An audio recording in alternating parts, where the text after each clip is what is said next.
Panorama group, जो सोचता है वो करता है।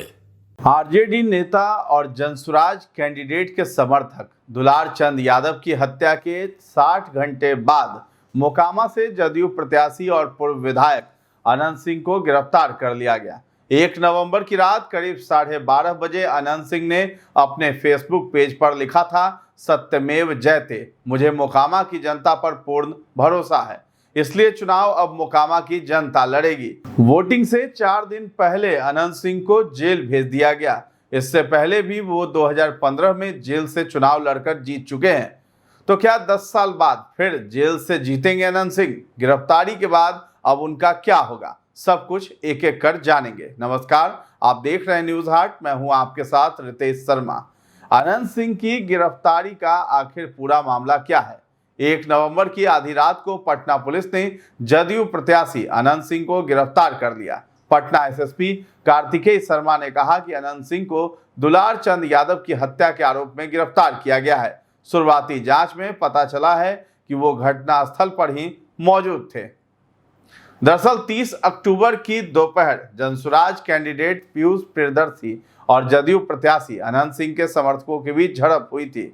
इसमें पीयूष के समर्थक और आरजेडी नेता दुलार चंद यादव की मौत की खबर आई। दुलार चंद के परिजनों ने इसे हत्या बताया और उसका आरोप अनंत सिंह पर लगाया। इस मामले में 4 अलग अलग एफआईआर की भी बात सामने आई। एक एफआईआर दुलार चंद के परिजनों ने की, एक अनंत सिंह के समर्थक जितेंद्र ने और 2 एफआईआर पुलिस ने दर्ज की है। दुलार चंद की पोस्टमार्टम रिपोर्ट में हार्ट फेल और सीने पर भारी दबाव से फेफड़े फटने को उनकी मौत का कारण बताया गया। तो आरोप साबित हुए तो अनंत सिंह को कितनी सजा हो सकती है, ये भी सवाल है। अनंत सिंह को भारतीय न्याय संहिता यानी बीएनएस की धारा 103 के तहत गिरफ्तार किया गया है, मतलब हत्या का आरोप है। इस धारा के तहत अनंत सिंह को दोषी पाया गया तो उम्र कैद या फांसी तक की सजा हो सकती है। पटना हाईकोर्ट के सीनियर एडवोकेट हैं सर्वदेव सिंह, वो बताते हैं कि गिरफ्तारी के बाद अनंत सिंह को जुडिशियल कस्टडी में भेजा गया है। वे चीफ जुडिशियल मजिस्ट्रेट यानी सीजेएम कोर्ट में जमानत के लिए याचिका डाल सकते हैं, लेकिन वहां से जमानत मिलनी मुश्किल है। उनको हाईकोर्ट से बेल मिल सकती है। सरदेव सिंह आगे बताते हैं कि अब तक पोस्टमार्टम रिपोर्ट को सबसे मजबूत सबूत माना जा रहा है। इसके अनुसार दुलार चंद यादव की हत्या गोली लगने से नहीं हुई है, बल्कि लंग्स हार्ट फेल्योर से हुई है। उन्हें गाड़ी चढ़ाकर मारा गया। ऐसे में अगर अनंत सिंह पर कोर्ट में आरोप साबित हुआ तो आजीवन कारावास भी हो सकती है। हालांकि सबूत ही तय करेंगे कि सजा होगी या नहीं और कितनी होगी। तो सरदेव सिंह ने बाहुबली आनंद मोहन के मामले को भी समझाते हुए बताया कि आनंद मोहन को जिस मामले में सजा हुई उसमें आनंद मोहन ने खुद हत्या नहीं की थी, लेकिन वो हत्या के दौरान वहां मौजूद थे। इसके चलते उन्हें हत्या की साजिश में शामिल होने के कारण आजीवन कारावास की सजा हुई थी। कुछ ऐसा ही मामला अनंत सिंह का भी है। अनंत सिंह की गिरफ्तारी से उनके चुनाव पर असर पड़ेगा या नहीं? बिल्कुल पड़ेगा। एक्सपर्ट्स की माने तो गिरफ्तारी के बाद अनंत सिंह मजबूत होंगे। इसे 2 पॉइंट्स में हम आपको समझाते हैं। पहला है कि भूमिहार एकजुट होकर अनंत सिंह के साथ आएंगे। दुलार चंद की शव यात्रा में उनके समर्थकों ने जिस तरह गाली गलौज की, नारे लगाए, उससे भूमिहार समाज नाराज है। समाज की नाराजगी सूरजभान सिंह की पत्नी और आरजेडी प्रत्याशी वीणा देवी से भी दिख रही है, क्योंकि वीणा देवी उस ट्रैक्टर पर थी जहां से गालियां दी गई। इससे भूमिहारों की गोलबंदी तेजी से अनंत सिंह की तरफ हो सकती है।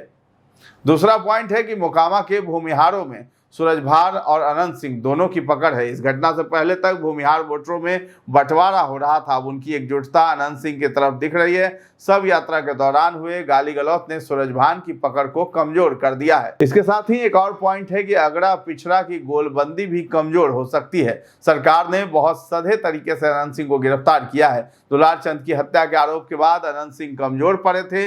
जमीन पर अगड़ा और पिछड़ा की बातें होने लगी थी। लोगों के गुस्सा को विपक्ष की पार्टियां हवा दे रही थी। इसको भांपते हुए सरकार ने यह बड़ा कदम उठाया है। अब जब अनंत सिंह की गिरफ्तारी हो गई है तो लोगों के बीच मैसेज गया है कि सरकार ने अपना काम कर दिया है। आप भरोसा रखिए, अगर अनंत सिंह दोषी होंगे तो उनको सजा भी होगी। सरकार की कोशिश धानुक समाज की नाराजगी को कम करने की है। मोकामा में धानुक मजबूत फैक्टर है और ये नीतीश कुमार अनंत सिंह के कोर वोटर भी हैं। धानुक समाज से आने वाले जनसुराज कैंडिडेट पीयूष प्रियदर्शी ने इस लड़ाई को अगड़ा बनाम पिछड़ा करने की कोशिश की। अगर अनंत सिंह को गिरफ्तार नहीं किया जाता तो पीयूष धानुकों की नाराजगी को और हवा देते, धानुक यादव गठजोड़ बनाते, तब पूरा समीकरण बिगड़ सकता था। अब गिरफ्तारी के बाद एनडीए के कोर वोटर धानुकों में टूट को कम करने का प्रयास किया जा रहा है। अगर जमीन पर अगड़ा पिछड़ा हुआ तो अनंत सिंह का समीकरण भी बिगड़ सकता है, क्योंकि यादव और धानुक मिले तो उनके पास करीब 75,000 वोट हैं,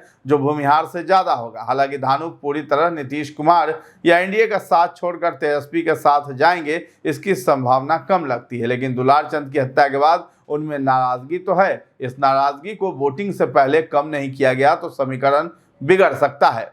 एक्सपर्ट्स की इन बातों को आंकड़ों से आपको हम समझाते हैं। 2025 चुनाव में मोकामा विधानसभा क्षेत्र में 2,84,108 वोटर हैं। इसमें से अनुमान के मुताबिक सबसे ज्यादा करीब 70,000 भूमिहार, 40,000 धानुक, यादव करीब 35,000, राजपूत और ब्राह्मण करीब 30,000 हैं। एक्सपर्ट्स के मुताबिक समीकरण में अनंत सिंह आगे दिखाई देते हैं। यादव और धानुक एकजुट होंगे तब मोकामा का गणित बिगड़ जाएगा, लेकिन ऐसा होता नहीं दिख रहा है, क्योंकि आरजेडी भी चुनाव लड़ रही है। दरअसल आरजेडी को यादवों का सपोर्ट है, लेकिन धानुकों का नहीं। इस घटना के बाद धानुकों में सरकार को लेकर नाराजगी थी और बड़े पैमाने पर उनके एनडीए से दूर जाने की संभावना थी। अब उनकी नाराजगी थोड़ी कम हो सकती है, वोटों का बंटवारा हो सकता है। इसका फायदा अनंत सिंह को भी हो सकता है। अनंत सिंह की गिरफ्तारी के बाद उनके पक्ष में भूमिहारों की गोलबंदी हो रही है। अभी वोटिंग में 3 दिन बाकी है, ये गोलबंदी और तेज हो सकती है। अगर 50% भी पोलिंग भी हुई तो उनका वोट करीब 35,000 होगा। नीतीश कुमार के नाम पर कुर्मी और चिराग पासवान के नाम पर पासवान वोटरों के टूटने की गुंजाइश कम है। वहीं ब्राह्मण अनंत सिंह के साथ रहें और भाजपा के नाम पर वो एकजुट हो सकते हैं।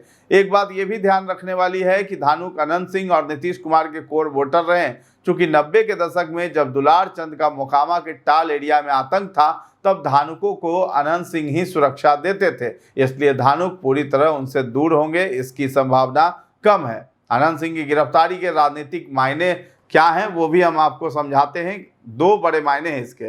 पहला है कि जंगल राज नहीं, सुशासन की सरकार का ये मैसेज जाएगा। बिहार चुनाव में एनडीए का पूरा थीम जंगल राज के इर्द गिर्द है। सीएम से लेकर पीएम तक अपनी सभाओं में लगातार जंगल राज का खौफ दिखा रहे हैं। इस घटना के बाद लगातार एनडीए के जंगल राज का नैरेटिव कमजोर पड़ रहा था, विपक्ष सरकार पर हमलावर था। ऐसे में मोदी के बिहार दौरे से पहले अनंत सिंह की गिरफ्तारी से स्पष्ट मैसेज देने की कोशिश की गई कि ये एनडीए सरकार है, इसमें कानून का राज है, हिंसा करने वाले को बख्शा नहीं जाएगा, चाहे वो कितना भी पावरफुल हो। इस बात को केंद्रीय मंत्री चिराग पासवान ने भी दोहराया। उन्होंने भी कहा कि अगर हमारी सरकार अपराधियों को संरक्षण दे रही होती तो कल रात हुई कार्रवाई नहीं होती। हमारी सरकार इस मामले में बिल्कुल स्पष्ट है। जैसा मुख्यमंत्री नीतीश कुमार हमेशा कहते हैं, हम न किसी को बचाते हैं और न ही किसी को फंसाते हैं। ऐसे में न्याय प्रक्रिया का हिस्सा है, जांच चल रही और दोषी को बख्शा नहीं जाएगा।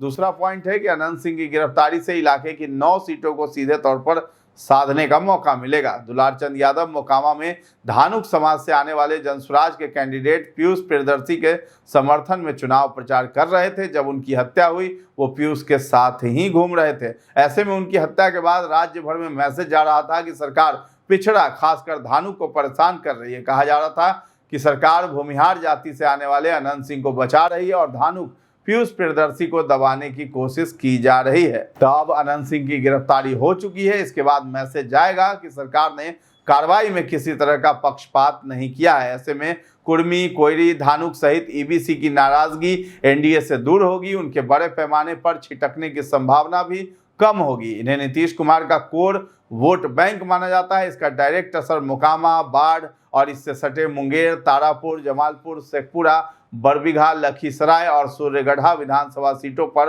पड़ेगा। यहाँ धानुक अहम फैक्टर माने जाते हैं। तो फिलहाल इस खबर में इतना ही है। न्यूज़ हाट के साथ बने रहें और अभी तक हमारे चैनल को आपने सब्सक्राइब नहीं किया है तो जरूर कर लें। धन्यवाद।